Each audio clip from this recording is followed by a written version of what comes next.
RF의 주요 뉴스와 이슈를 짧고 굵게 집중 공략하는 뉴스팟.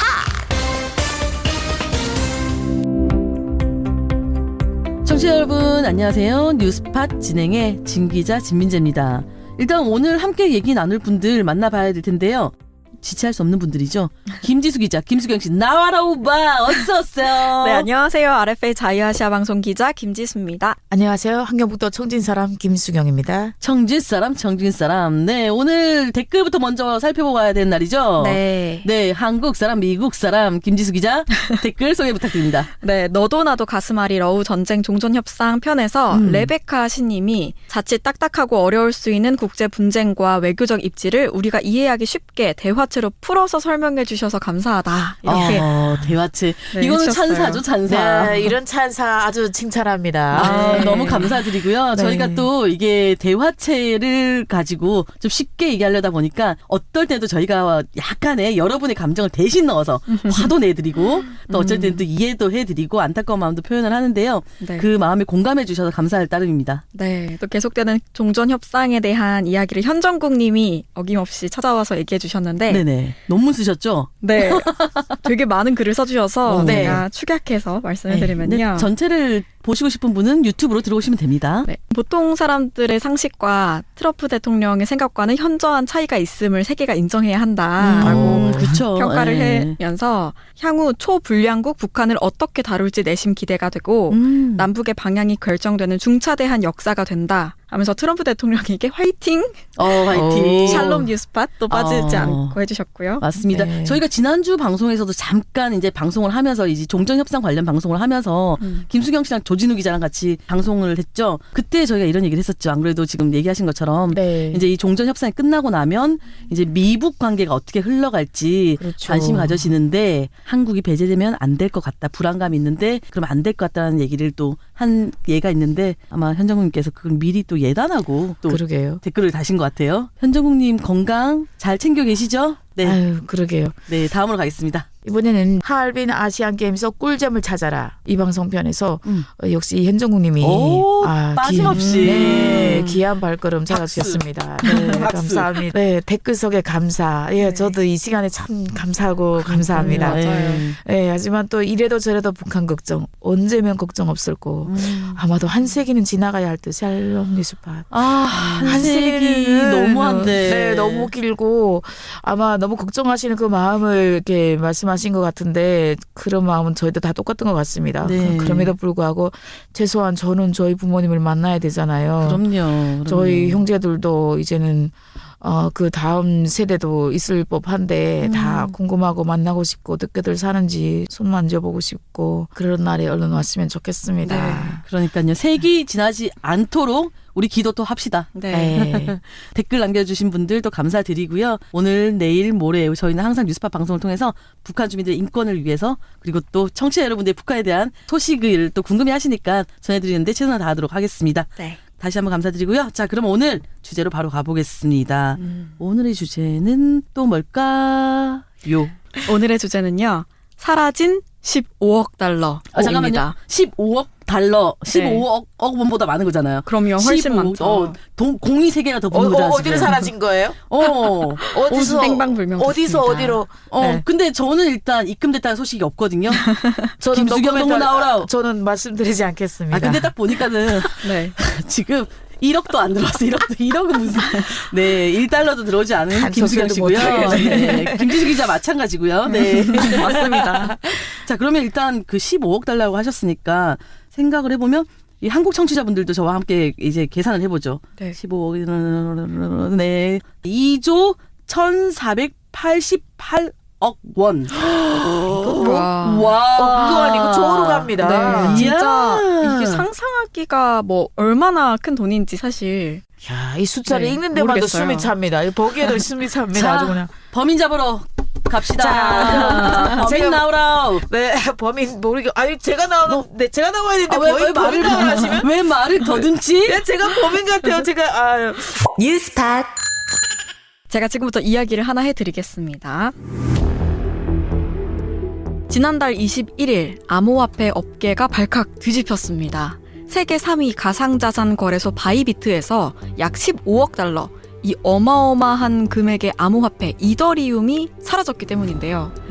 단일 사건으로는 가장 큰 암호화폐 해킹 사건이었죠.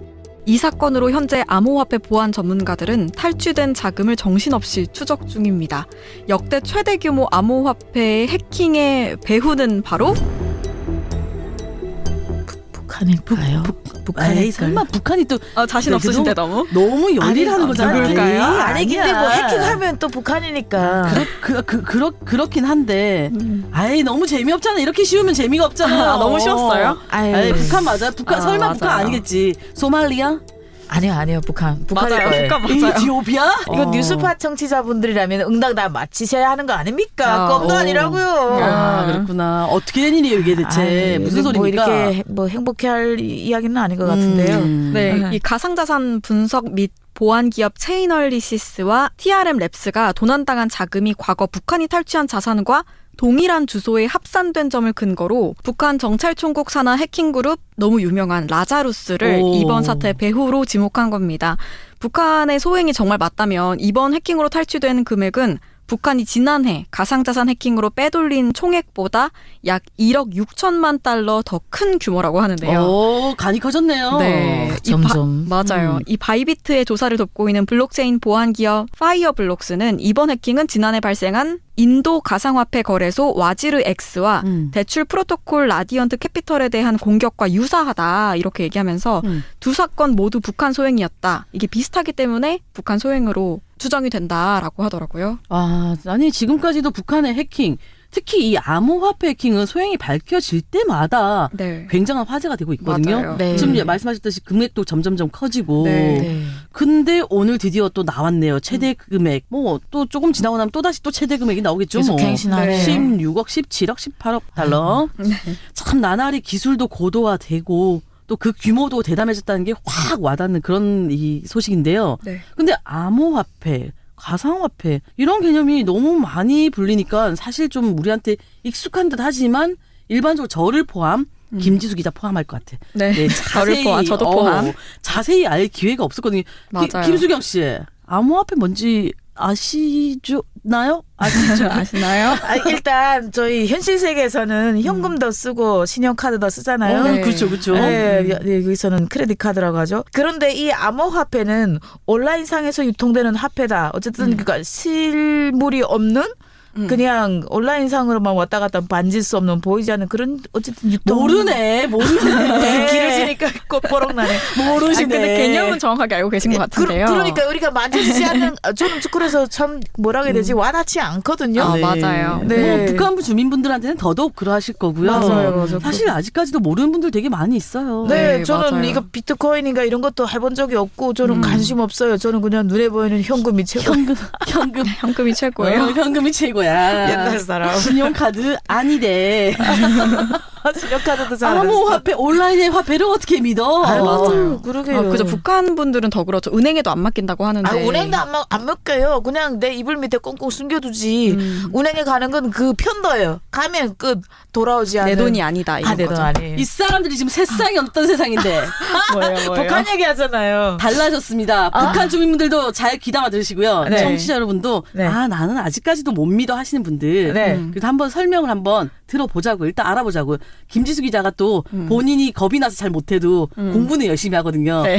대체 암호화폐가 뭡니까? 설명 좀 부탁합니다. 네, 제가 조금 더 설명을 드리면 네. 암호화폐는요. 암호학을 이용해서 보안을 강화한 디지털 화폐인데요. 네네. 많이 들어보셨던 비트코인, 그쵸. 이더리움 이런 거가 대표적인 예예요. 네, 우리 미국 달러, 뭐 일본 엔화, 한국의 원화처럼 암호화폐도 여러 가지 종류가 있는 건데 이 암호화폐는 특징이 탈중앙화, 즉 중앙기관이 없는 상태에서 운영이 되는 방식이에요. 그러니까 뭐 한국은행 무슨 은 이런 것처럼 그거는 네, 없다는 거죠. 국가 주인이 없는 거죠.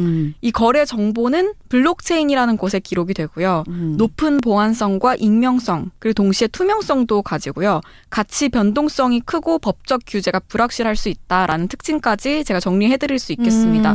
조금 더 이해가 쉽게 설명을 드리면 이 비트코인이 뭐 금이라던가 주식같이 어떤 투자의 대상, 일종의 어떤 자산의 성격 품격을 갖기 시작했다 이렇게 보시면 될 것 같아요. 그러니까요. 요즘에 네. 뭐 다들 하고 네. 또 되게 가격도 올라가고. 맞아요. 근데 앞에 내용을 듣게 되면 위험하다는 생각밖에 안 들거든요. 네. 그런데 최근에 금이라든가 주식같이 투자의 대상 일종의 어떤 자산의 성격을 갖기 시작했다. 네. 참 이거 뭐 잘 이게 모르겠어요. 저도 어디서 네. 이렇게 주워 들었어요. 동양에서 들었어요. 네. 지금 얘기를 듣다 보니까 갑자기 예전에 들었던 얘기가 잠깐 생각이 나는데 저도 깊이는 몰라요. 네. 근데 이게 불확실하다, 이게 네. 안전하지 않다 이 생각하지만 맞아요. 사실 이거를 다 모두가 네. 이 화폐를 이용하는 사람들이 모두가 감시할 수 있는 기능이 있대요. 아. 네, 그런 게 있어가지고 반드시 불확실하다, 뭐 이게 안전하지 않다가 아니라 뭔가 불확실하게 될 경우에는 차단하는 기능도 있고요. 아, 네. 네, 뭐 정말 천만 천조 이렇게 올라가지 않게 뭔가 통제하는 기능도 있다고는 하더라고요. 나름의 장치가 있긴 있네요. 네, 나름은 그렇게 아. 해놔서 그러다 보니까 굉장히 화폐 가치가 요즘에 좀 높아지고 있잖아요. 네. 저희 아들이 2010년생이에요. 예. 네. 저한테 어느 날 그러더라고요. 하도 이 비트코인 가격이 올라가니까 네. 엄마는 저를 낳으셨을 때 비트코인을 사놓으셨어야 됐어요. 아, 그때 알려주지 그랬어. 왜냐면 왜안 비트코인 사놓으셨어요, 탄생일이 어머니? 탄생 연도가 2010년도라고 하더라고요. 그러니까 이마에 들어갔다 다시 나와라 내 살게. 그러니까 이만큼 이 14살 된 아이들도 네. 알만큼의 지금 이 정도 유명해진 게 비트코인, 뭐 화폐다, 암호화폐다 이렇게 보면 되지 않을까 하는 생각이 그러네요. 들더라고요, 저도. 그렇네요. 이게 관심을 또 불러일으키는 주 요인 중에 하나가 이 전 세계 사람들이 공동으로 관리하는 그쵸, 그쵸. 개념이에요. 아까도 봐봐. 말씀하신 네. 아까 탈중앙화라고 주워 했잖아요. 들었다니까. 좀 아시네요, 모두. 네. 이걸 네. 따로 관리 감독하는 나라가 없다는 거죠. 그러니까요. 이 비트코인이나 이더리움은 그러니까 지정학적 요인을 안 받아요. 네. 그러니까 한 예로 전쟁이나 지진이 발생하면 그 나라의 화폐의 가치가 떨어지잖아요. 네네. 그러니까 반대로 비트코인이나 이더리움 같이 탈중앙화된 형태의 전자화폐는 그때 가격이 올라가기 시작합니다. 다 싸지고 그런 걸 다 이제 그거 뭐 그쵸. 안전하니까 리스크가 맞아요. 없으니까. 네. 아, 그렇구나. 이걸 안전자산으로 보는 거예요. 막 전쟁 나고 그러면 금값이 오르잖아요. 금을 네. 사 모으는 거랑 똑같은 개념이라고 볼 수 있습니다. 아, 이해 좀 쉽다요. 네. 아. 이번 사건으로 다시 돌아가서 조금 네네. 더 이야기를 해보면 이 이더리움을 도난당한 바이비트는 2018년에 설립된 회사인데요. 일일 평균 거래량이 360억 달러 이상인 오. 세계 최대 가상화폐 거래소 중 하나예요. 와. 그러니까 3대 거래소 중 하나라고 알고 있는데 그러면 이게 하나로 치면은 약 51조 네. 7,860억 원이라고 금방 계산기가 얘기해줬습니다. 네, 세상에. 51조나 돼요. 와, 네, 이 한때 거래량 기준 전 세계 2위에 오르기도 했고요. 그렇네요. 두바이에 본사를 둔 이 플랫폼은 이 해킹 이전에 약 162억 달러 자산을 보유하고 있었는데 이번에 도난당한 이더리움은 총 자산의 약 9%에 해당해요. 15억 달러니까. 9% 뭐, 상당하죠. 뭐 10분의 1이잖아요. 네, 거의 10분의 1을 빼간 거죠. 남았잖아요. 근데 아, 진짜 점점 이거 뭐 올림픽 신기록도 아니고. 잠깐만, 우리 이렇게 얘기하면 뭐예요? 지금 북한에서 해킹 도청하다가 어. 아직 10분의 9가 나왔단 말이야? 더 커지는 거 아닌가요? 우리가 또 새로운 자료를 이렇게 빼가겠죠. 제공합니까? 그러니까요. 네, 제가 1월에 보도를 봤는데 네. 그때까지만도 한국, 미국, 일본 이 세 나라가 지난해 발생한 6억 6천만 달러, 그러니까 하나로 약 9,600억 원.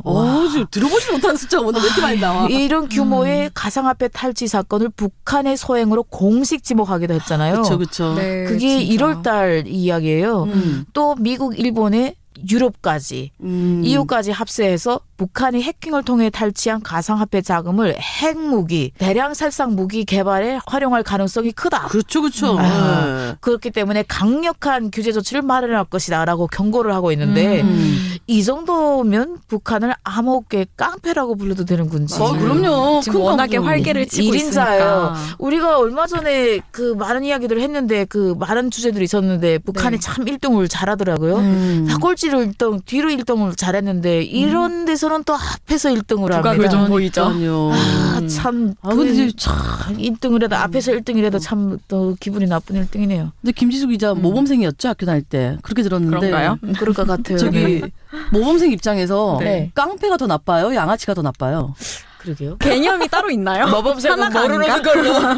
깡패랑 양아치랑 다른가? 아 근데 깡패는 그나마 예의 범절이 있다. 그 조직 네. 안에서. 네. 근데 양아치는 그냥 무질서하죠. 양아치, 무질서한 무질서하고. 그런 개념 아닌가요? 근데 양아치는 큰 사고를 안 치잖아요. 깡패는 험하게. 험하게 그런가요? 하지만 양아치가 더 비열하죠. 아, 됐네. 우리가 왜 이런 논쟁을 여기서 그렇게 치면은 깡패도 깡패지만 깡패라는 말이 아깝게 북한은 양아치 수준이에요. 이건 지금 아, 이 그러세요. 돈들을 탈취해가지고서는 다 살상무기한다면서. 맞아요. 저는 개발. 차라리 그걸 돈들을 훔쳐서 인민생활이라도 조금이라도 향상된다면 그런 대로 나라를 그럼요. 위한 수령인가 지도자 그것도 그랬던 아니고 자기들이 살상무기 예, 그러니까요. 인명을 파괴하고 그리고 또 자기들이 사치품 음. 말도 안 되는 그런 데다 돈을 쓰니까 그러니까요. 그러니까 깡패 플러스 양아치 그다음 세상에 안 좋은 건 다 복합해 놓은 그냥 그러니까. 괴생물체네. 아, 정말.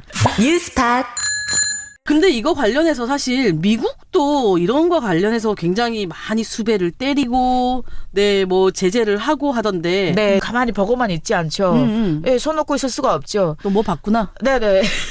미 국무부 정예 보상 프로그램의 인터넷 사회 강경막 X에서 보게 되면 네네. 예, 중국의 본사를 둔 실버스타 이런 이름을 가진 북한의 IT 회사 직원들을 공개 수배하고 있는데요. 아, 이번 몇 명이에요? 몇 명? 14명. 14명. 아, 진짜 10명도 더 되네요. 14명의 직원들이 얼굴이랑 이름이 공개되어 있어요.